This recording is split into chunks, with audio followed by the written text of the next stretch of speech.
अस्सलाम वालेकुम। क्या हाल चाल, उम्मीद करता हूँ ठीक होंगे, खैरियत से होंगे। मेरा नाम है जमी और मेरे साथ है शराजुद्दीन। तो आज की वीडियो का टॉपिक कुछ यूं है, हाइलाइट्स ऑफ परीक्षा पे चर्चा। हाँ जी, तो परीक्षा के हवाले से तो सर जो है वो सारा दिन ज्ञान देते रहते हैं, बल्कि ज्ञान झाड़ते रहते हैं। बच्चों को समझ आए या ना आए, सर का काम है कि धड़ाधड़ वो मैथ जो है ना वो एक्सप्लेन करे जाना। लेकिन मैं तो इनसे कुछ सीख गया था, पता नहीं कि जी बच्चे सीखते हैं या नहीं सीखते। इसके साथ ही परीक्षा की बात हो रही है, तो सर आपके लिए एक मैसेज था, वो भी मैं आपको बताता चलूँ कि आप जो है वो मतलब 9th 10th और 11th 12th से लेकर 14 ईयर तक मैथ पढ़ाते हैं। तो आप भी पीडीएफ में कुछ बुक्स डाउनलोड करें और डिफरेंट देखें उनमें कि इंडिया के स्टूडेंट जो है वो किस म्यार की जो है वो मैथ पढ़ रहे हैं और हमारे स्टूडेंट जो है वो किस म्यार की मैथ पढ़ रहे हैं। जी जमीर भाई बिल्कुल ज़रूर। और आज मैं ना वो आपके भाई, इस ज्ञान से बात आई मेरे हाँ जहन में हाँ, कि आज मैं क्लास में गया तो क्लास में इंटर होते ही ना मेरे ज़ुबान से एक लफ्ज़ निकला कि रमज़ान मुबारक है। तो रमज़ान का ये जो रोज़े हैं इसका क्या मकसद है? तो किसी ने बोला जी रमज़ान के रोज़े रखने का मकसद ये है कि बंदे की जो मेडिकली बंदा फिट रहता है, बंदे की सेहत ठीक हो जाती है। किसी ने ये बोला कि बंदा बुरे कामों से बच जाता है। और सारों ने अपने अपने पॉइंट दिए। तो जब मैंने उन्हें बोला, मैंने कहा मैं आपको एक अलग से इसका एक जवाब देना चाहता हूँ। तो हम सारे कहने लगे जी बिल्कुल जवाब तो होना चाहिए, आप हमेशा अलग से कुछ ना कुछ कहते हैं। तो मैं वो शेयर करना चाहता हूँ यहाँ कि मैंने उन्हें ये कहा कि रमज़ान का जो मतलब है ना, या फिर रमज़ान जो हमें मैसेज देकर जाता है वो ये है, सबसे बड़ा मैसेज जो मेरे पॉइंट ऑफ व्यू से सबसे बड़ा लगता है वो ये है कि रमज़ान जब आता है तो वो बंदे को ये एहसास दिला कर जाता है कि हर गुनाह के पीछे शैतान का हाथ नहीं होता, इंसान का खुद का भी खुद होता का है। भी होता है। क्योंकि जो रमज़ान में हमारा ये अकीदा है कि शैतान जकड़ दिए जाते हैं और शैतानों को जकड़ दिया जाता है। शैतानों को परमिशन नहीं खुलेआम होती कि वो किसी को गड़गड़ाए और गुनाह करवाए, लेकिन फिर भी बुराई और गुनाह ये आम होते रहते हैं। और ये हमें एहसास दिला कर जाता है कि हमने ऐसे शैतान को बदनाम कर रखा है कि शैतान ने ये करवा दिया वो करवा दिया। हालांकि इंसान के अंदर एक शैतान होता है। हम सब इंसान हैं, तो हमारे अंदर जो एक शैतान है हमें उसे जकड़ के रखना है।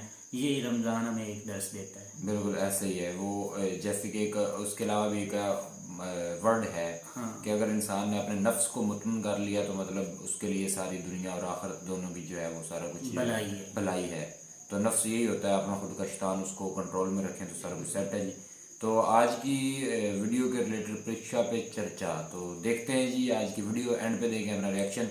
अगर आप हमारे चैनल पर नए हैं तो हमारी वीडियोस को लाइक करें, शेयर करें, सब्सक्राइब करें और बेल आइकन दबाना मत भूलिए। तो आज वीडियो शुरू करते हैं, लेट्स स्टार्ट।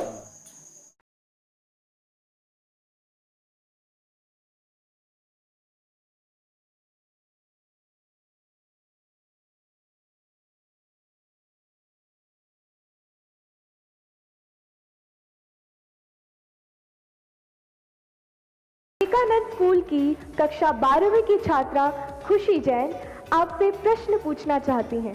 ये अच्छी बात है, खुशी से शुरू हो रहा है। 2 वर्षों से हम अपनी पढ़ाई ऑनलाइन मोड में कर रहे हैं। इंटरनेट के इस्तेमाल से हम में से बहुत से बच्चों में सोशल मीडिया और ऑनलाइन गेमिंग की एडिक्शन सी हो गई है। इस स्थिति से बाहर निकलने के लिए क्या करें? How to stay motivated and succeed when we have so many of backlog. Thank you, sir. एक साथ आप लोगों ने इतना सवाल पूछ लिए हैं कि ऐसा लग रहा है कि मुझे ही पैनिक से गुजरना पड़ेगा।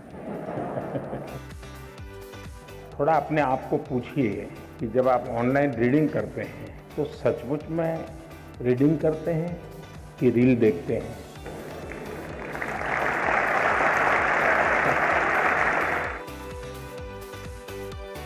जो चीजें ऑफलाइन होती हैं वही चीजें ऑनलाइन भी होती हैं। इसका मतलब है कि माध्यम समस्या नहीं है, मन समस्या है। क्या छात्र परीक्षा से डरते हैं या अपने माता पिता और शिक्षकों से? परीक्षा जीवन का एक सहज हिस्सा है, हमारी विकास यात्रा का छोटे छोटे पड़ाव है और उस पड़ाव से हमें गुजरना है। हम गुजर चुके हैं। एग्जाम देते देते देते एक प्रकार से हम एग्जाम प्रूफ हो गए हैं।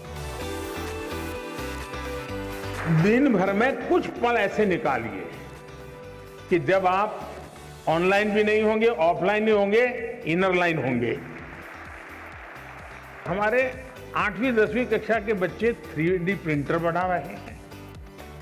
आनंद आ रहा है कि हमारे 8वीं 10वीं कक्षा के बच्चे वैदिक मैथमेटिक्स का ऐप चला रहे हैं और दुनिया भर के स्टूडेंट उनसे सीख रहे हैं।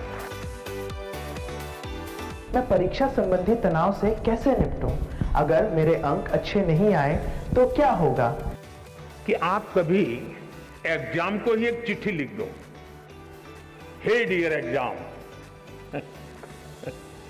और उसको लिखो, अरे तुम क्या समझते हो, मैंने ये तैयारी की है, मैंने ये तैयारी की है, मैंने ये मेहनत की है, मैंने इतना प्रयास किया है, मैंने ये पढ़ा है, मैंने ये लिखा है, मेरी इतनी नोटें भरी हुई है, मैं टीचर के साथ इतने घंटे बैठा हूं, मैंने मम्मी के साथ इतना समय बिताया है, मैं मेरे पड़ोसी के छात्र ने अच्छा काम किया तो उसके जाकर, अरे मैं इतना सीख करके आया हूं, तुम कौन होते हो मेरा मुकाबला करने वाले?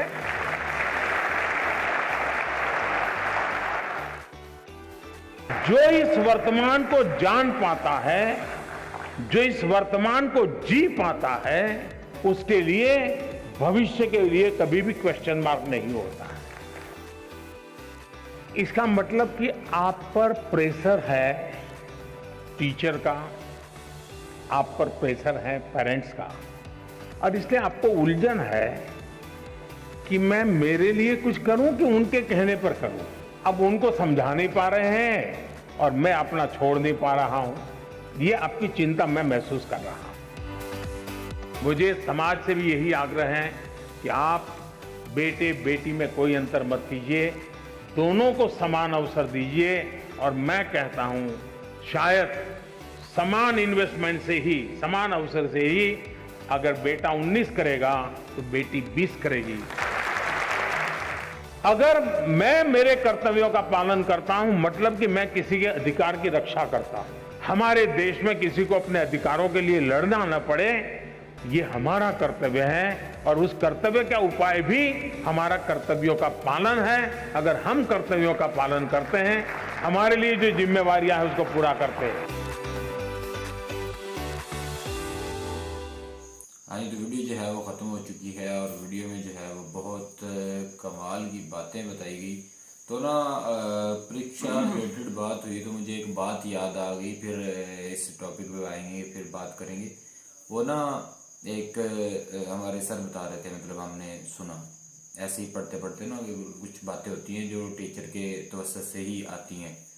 तो उनके मुताबिक जो है बात करना चाहूँगा कि वो पढ़ा रहे थे हमें जो है एमए, जब एमए का वो उर्दू का जो चल रहा था सीन, तो उर्दू में ऐसी काफ़ी सारी जो बातें हैं ना वो बीच में बताई जाती हैं जो किसी बुक में तो शायद ना लिखी हों लेकिन होती हैं कहावत टाइप।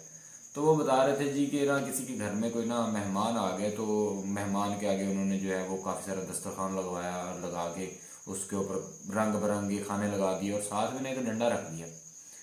अब जी वो मेहमान बड़ा हैरान कि मेरे सामने ये बड़ा कुछ पका पड़ा है, हर तरह की डिश मौजूद है और ये डंडा किस लिए? तो उसकी नजर डंडे पे पड़ी, उसने पूछ लिया, मतलब उससे रहा नहीं गया कि उसने कहा कि यार मैं खाना तब खाऊंगा, मुझे ये बताओ ये डंडा किस लिए है? तो जो मेज़बान थे, जो होस्ट थे, उन्होंने कहा कि भाई ये ऐसे ही है तो आप खाना खाएं, बाद में बताते हैं। तो उसने कहा कि यार ना अभी बता दो जो बाद में बताना है, कि मतलब ये ना हो कि अब वो मेहमान डर रहा था कि इन्होंने डंडा रखा, हो सकता है मैं कुछ अच्छा ज्यादा खा लूं तो ये ना हो जाए कि ये डंडा जो है ये पकड़ के मेरी पिटाई शुरू हो जाए। उसके मन में वो चल रहा था क्योंकि सामने डंडा पड़ा हुआ था। तो वो चाह रहे थे कि इसकी ना क्लैरिफिकेशन जो है वो अभी हो जाए। अब जो मेज़बान उसको बड़े प्यार से कहता है कि यार ऐसा कुछ नहीं है, आप खाना खाएं, आराम से खाना खाएं, फिर बताते हैं, इस पे बात करते हैं। मेहमान साहब जिद पे अड़ गए, उन्होंने कहा नहीं जी मुझे बताएं ये डंडा किस लिए है। अब उन्होंने इधर से बंदा पकड़ा, अब घर वालों को खुद को नहीं पता कि ये डंडा किस लिए है, डंडे का खुद को नहीं पता, बस रख दिया। एक रस्म रिवाज चलता आ रहा था कि डंडा रखना है तो डंडा रख दिया। अब जी ऐसे हुआ कि वो पूरे घर वाले उसको सेटिस्फाई नहीं कर पाए मेहमान को। मेहमान ने कहा तो अब खाना ठंडा होता हो जाए, मैं जब तभी खाऊंगा, मुझे ये बताओ कि ये डंडा किस लिए है। खैर जी, बात लंबी हो जाएगी। करते कराते पूरे गांव में कोई एक बुजुर्ग चारपाई पे लेटे हुए थे, जो बहुत पुराने थे, मतलब आखिरी अपनी जिंदगी के आखिरी दिन गिन रहे थे। उनको चारपाई के वो क्या कहते हैं, विद चारपाई उठा के लेके आए, आगे उनको बेड पे बिठाया गया वहां पे। उनको उनसे पूछा, यार ये डंडा क्या है? तो वो पहले तो हैरान कि इतना पूरा गांव सारे के सारे किसी को नहीं पता। यार हमारे मतलब जो रस्म रिवाज होते हैं उनको भी वो टाइम के साथ ना वो बच्चों को बताना चाहिए कि ये क्यों है, कैसे है। तो फिर ऐसे जो है वो परीक्षा एजुकेशन देनी चाहिए हर चीज के मुतल्लिक, घर के मुतल्लिक, बाहर के मुतल्लिक, माहौल के मुतल्लिक, माशरे के मुतल्लिक। अगर नहीं देंगे तो वो बाज़ चीजें जो है वो खराब हो जाती हैं, और खराब होती होती वो डंडे तक पहुंच जाती हैं। फिर वो बोले कि बेटा ये किसी दौर में ऐसे होता था कि जब मेहमान आता था तो मुर्ग वगैरह या कुछ भी ऐसा, तो उसके सामने जो है वो तीली रखी जाती थी, ठीक है, कि वो दांत दून साफ कर ले। अब तीली से वो चला जनाब दांत साफ करने वाली, वो क्या उसको इंग्लिश में कुछ बोलते हैं, स्टिक। तो वो वहां से चला, थोड़ा बड़ी स्टिक हो गई, मिसवाक बनी, मिसवाक से थोड़ा बड़ा होते होते और एक स्टेज आई कि वो डंडा बन गया। तो वो स्टिक थी जिससे उन्होंने अब दांत साफ करने हैं या दांत निकलवाने हैं, ये तो मतलब मेहमान वो क्या कहते हैं, मेजबान पे डिपेंड करता है ना। रस्म थी, इस रस्म को बात करने का मकसद ये था कि रस्म को एक्सप्लेन किया जाता है वक्त के साथ, अपने बच्चों को दिखाया जाता है। अगर उस रस्म को हम छोड़ दें, अधूरी, कहते हैं ना, अधूरी बात फितना बर्पा कर देती है। तो ये एक अधूरी चीज थी। एक एग्जाम्पल के तौर पे सर ने इन्हें बताया होगा कि जो कुछ इस तरह की आप सीखते हैं, बिल्कुल जो एजुकेशन आप लेते हैं उसके मुतल्लिक आप सवाल जवाब किया करें ताकि आपको पता चले, या फिर वालिदैन जो है उनकी जिम्मेदारी है कि जो रस्म चलती है। पूरे गांव को पता चला उस मेहमान के, उस गेस्ट के ये जिद करने पे कि मैं खाना तब खाऊंगा, पहले इस डंडे का सिनेरियो बताएं। तो पूरे गांव को पता चल गया। फिर बात भी खुलकर वाज़ेह होगी कि ये रस्म चली कैसे, अब इसे खत्म कैसे करना है। अब वो स्टिक होनी चाहिए छोटी सी जो दांत साफ करे। तो मोदी जी की बात अगर करें तो मोदी जी यार एक बेस्ट मोटिवेटर। उन्होंने वही कहा कि आप माशरे को छोड़ें, कि डर ये वो चीजें सब छोड़ें, जो सवाल जवाब है वो खुद अपने अंदर वो एक टाइम निकालें जब ऑफलाइन भी ना हो, जब ऑनलाइन भी ना हो। ऐसे है कि मोदी जी हर प्लेटफॉर्म पे, मैं ना इस वजह से अपोजिशन और गैर मुमालिक और ये बाकी सारी बातें, रिलीजन, ये वो सारा कुछ एक साइड पे रखकर मैं इन्हें इसलिए लाइक करता हूँ कि ये जिस भी प्लेटफॉर्म पे खड़े होते हैं, जब ये सियासत में होते हैं तो इतना अच्छा ये स्पीच करते हैं कि इनकी स्पीच से अगला बंदा मोटिवेट हो जाता है। अब ये स्कूल लेवल में और बच्चों से, स्टूडेंट से ये खिताब कर रहे थे, स्पीच कर रहे थे। तो मेरे ख्याल में किसी कॉलेज या किसी भी यूनिवर्सिटी का जो वीसी या कॉलेज का प्रिंसिपल इस तरह नहीं बच्चों को समझा सकता जिस तरह ये अपना स्पीच देकर बच्चों को समझा रहे थे। और अगर मोदी जी के लिए दो लाइनें इस तरह बोल दी जाएं कि मोदी जी इंडिया के जो बच्चे हैं उनमें से जो बोल नहीं सकते उनकी ज़ुबान है, जो सुन नहीं सकते उनके कान हैं, जो देख नहीं सकते उनकी आंखें हैं, जो चल नहीं सकते उनकी टांगें हैं, यहाँ तक कि ये एक इंडिया का पिलर हैं। और हमारी आप लोगों से रिक्वेस्ट है, इस पिलर को मजबूत रखिएगा, कभी डिसहार्ट ना करिएगा। हाँ जी, तो इसी के साथ वीडियो को करते इख्तिताम, मिलेंगे नेक्स्ट वीडियो के साथ। तब तक के लिए हमें दीजिए इजाज़त। अल्लाह हाफिज़।